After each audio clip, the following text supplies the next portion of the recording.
Hello everybody and welcome back to Baron's Den for another starting roster video, and today we're looking at Amazons.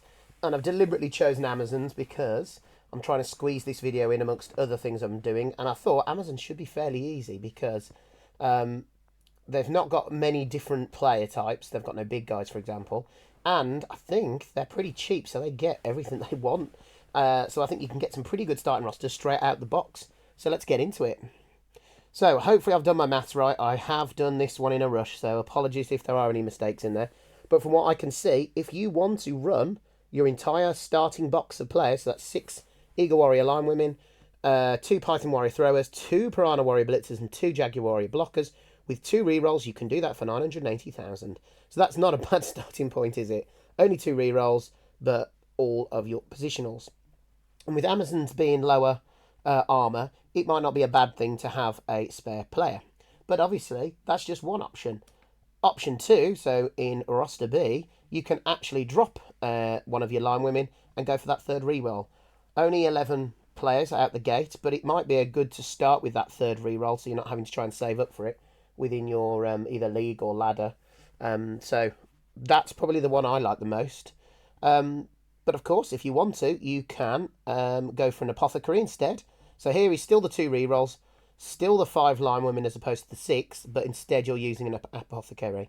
That's also pretty good because it means that apothecary can start doing its work from the start. So you could possibly keep a player on the pitch or bring them back from a casualty, but also could be used to prevent more permanent damage.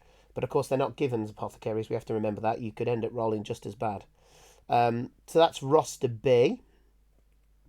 And then roster C, which is the final variation of all this, is I've been able to get in 3 rerolls, swap a thrower for a line woman, thinking that obviously I might not need 2 throwers. And that gives you 40,000 still to spend. So there are things like team mascots, there are dedicated fans. There's a few things you can do with that extra cash, or you can keep that cash to save up for something else. So yeah, there's quite a few different options straight out the box, and most of those options are pretty good and gives you most things that you want. So Amazons do start really, really well. But of course, you've got other league rosters, and because you've got so many of the options with the out-of-the-box ones, there aren't many other league rosters that are particularly interesting. This one is that if you drop a line woman for a thrower, so that gives you the 12 positions, you can actually get 2 rerolls and an apo. So I thought that was worth looking at. Again, if you don't feel like you need that second thrower, but you want 12 men and an apothecary, it's an option. So yeah, there we're on to the tournament rosters. Now, I will freely admit I've never taken Amazons to a tournament, so you can almost ignore the additional skills if you want. I'm sure there's an Amazon player out there saying, nah, people never take that. But this is just me at home theory bashing what I'd do if someone said, right, you've got to take Amazons to the next tournament, and nobody gave me any advice. This is what I'd be doing. Okay, so I've got 6 line women, 2 throwers, 2 blitzers, 2 blockers, so that's 12 players. An Apo, 3 rerolls, and it all comes in under 1.1. They're going to be tier 1 in anyone's tier listing, so I think 1.1 is the most you'll get. And then 6 skills if you're going from the match play guide. You might get less, obviously, depending on the tournament that you're at. And I've gone with leader on the thrower. You don't need it, though, because you've got 3 rerolls. So you could swap that out for something else. Block on the other thrower because I might carry with that player. And obviously you've got to blodger them. Wrestle on one blitzer, block on the other. So you can do some blitzing. Do some shenanigans with hit and run with the block one. And then with the wrestle one, you can use it as a bit of a ball sacker. You've got... I put block on one... Sorry, I put guard on the one blocker because strength 4 defensive with guard as well is so lovely. Again, in days of old I'd have probably put block because I was block obsessed, but I suppose in a tournament guard might be more useful. You just might have to be careful when you choose to block with her. And the other one again, guard again, or you could go for the new break tackle cage breaking meta where you jump into a cage on a 4+. But of course, if you can't skill stack, you can't get tackle or strip ball on that as well to make her really effective at it. So, for example, you can get into a cage, but if the player that you're trying to take down has got block and dodge, for example, she's not necessarily going to be great at sacking the ball. But it does give you the opportunity, so might be worth thinking about. So that's what I would probably do at a tournament. Again, with having had no advice off any actual Amazon players, this is what I'd do in my head. Right, so I don't think there's many other things that I would consider because I think you pretty much get everything. What you'd be looking to change perhaps are the skills. You could drop the apothecary and go for another line woman if you want. If you want to have guaranteed 13 players, not worry about the Apo. But of course, that Apo might save one of your really important positionals. So I thought let's do the fun bit now and look at some star player builds. Now, like I've said in the other roster videos, I don't know whether you can include the star players in the starting 11. Some people saying you can, but I imagine that tournaments would rule against that. Not sure. I think it depends on what the consensus would be.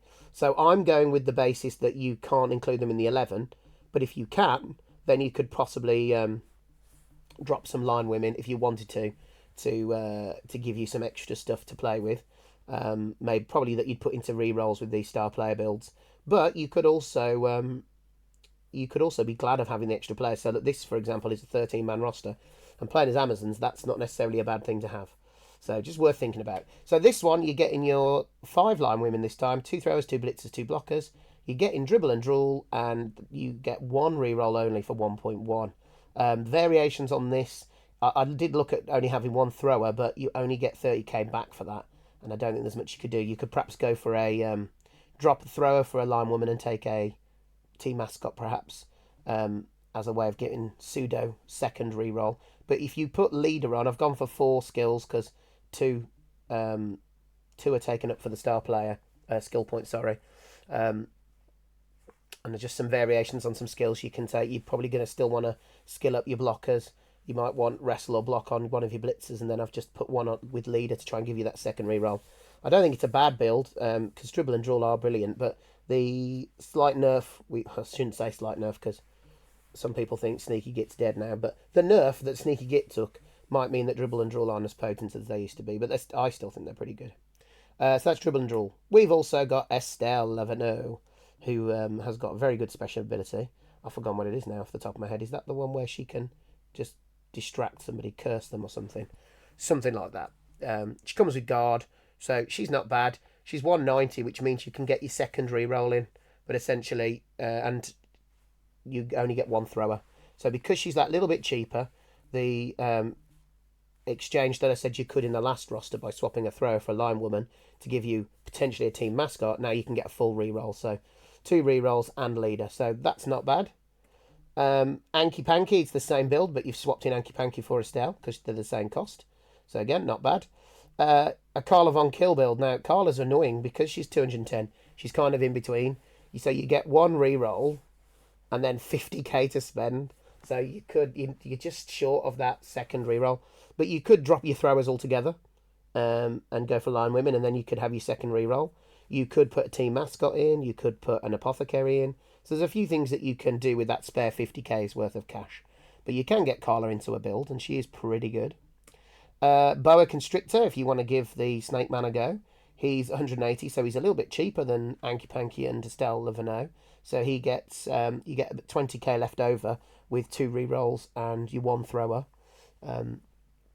Again, I think that's pretty good. All of these look pretty good. And the thing that's worth saying is you're probably not going to get stars for Amazons because they won't allow it in tournaments. Or there'll be a cap that you know, tier 1 teams can't take them. So a lot of this might be moot, but they're still fun to look at. And you might have a tournament that allows star players in all teams. You might have one that you're allowed to take a star player. So it's interesting to see what you can build anyway. Glottal Stop.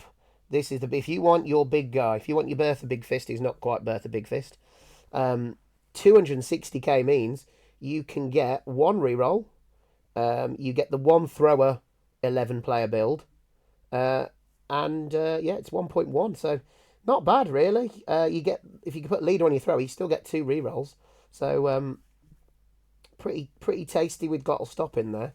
I like that one. And then finally, Grack and Crumbleberry. It's funny to see. Oh, it still says Glottal down there. Apologies for that. Grack and Crumbleberry, actually 10k cheaper than Glottal Stop. So 250k. It's pretty good, isn't it? Particularly if their awesome ability is allowed. Now the double thing to remember with this is, like I said, Amazons probably won't be allowed star players, and Grack and Crumbleberry will probably be banned unless they get FAQ'd, because I think people are thinking that they are proper megastars if their ability is to be believed. So this one is unlikely to be an option, but again, if you're just playing a little tournament with your family and you want to include star players, if you go into a more laid-back tournament, you might get these options, and they are pretty fun. Obviously, it just limits the extra skills that you can take, but no, for a tournament, I think that's pretty. I mean, like I said, the additional skills may not come into it, but that gives you pretty much everything you want. You've got 12 players, an Apo, 3 rerolls, and leader, meaning that you could swap out leader, or you could drop a reroll and drop a thrower to get. Would that give you 3 linemen then? Yeah, it would. So there you go. You could drop a thrower and a reroll, which would give you 2 line women, which would push you up to 13 players then. And then you could get rid of the Apo and get 14 players if you really want to. So there's so many options for Amazons because they're so cheap. And they're already the best team in the game, according to most people. So, yeah, lots to consider with the Amazons. But I thought I'd do those next as they're an easy one to do because you just get all the toys, don't you? So you're not having to make those difficult decisions about what you're going to include and what you're not going to include. You pretty much get everything anyway. Right, that's it for me. Don't forget to like and subscribe if you're enjoying the videos, and keep an eye out for the next roster videos that we do. We're also doing star player videos at the moment, and we'll be looking at the actual guides to the players soon as well. Thank you very much for watching, and I'll see you on the next one. Bye for now.